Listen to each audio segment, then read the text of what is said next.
النفس تبكي على الدنيا وقد علمت أن السعادة فيها ترك ما فيها.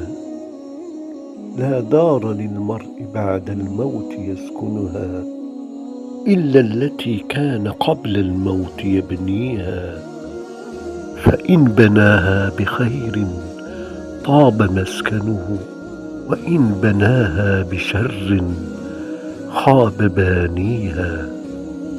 أموالنا لذوي الميراث نجمعها، ودورنا لخراب الدار نبنيها. أين الملوك التي كانت مسلطنة حتى سقاها بكأس الموت ساقيها؟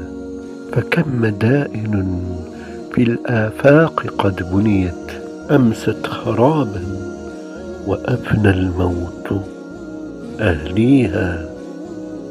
لا تركنن إلى الدنيا وما فيها، فالموت لا شك يفنينا ويفنيها.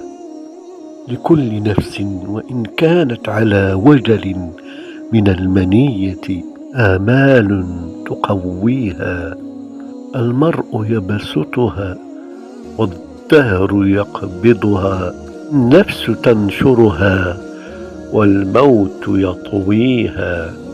إن المكارم أخلاق مطهرة، الدين أولها والعقل تانيها، والعلم ثالثها والحلم رابعها، والجود خامسها والفضل ساديها، والبر سابعها والشكر ثامنها، والصبر تاسعها واللين عاشيها.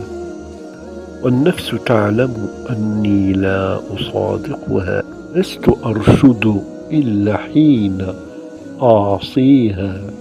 فاعمل لدار غد رضوان خازنها، والجار أحمد والرحمن ناشيها. قصورها ذهب والمسك طينتها، والزعفران حشيش نابث فيها. أنهارها لبن محض ومن عسل، والخمر يجري رحيقا في مجاريها.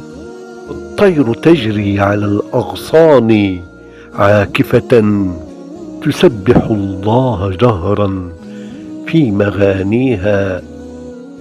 من يشتري الدار في الفردوس يعمرها، بركعة في ظلام الليل يحييها.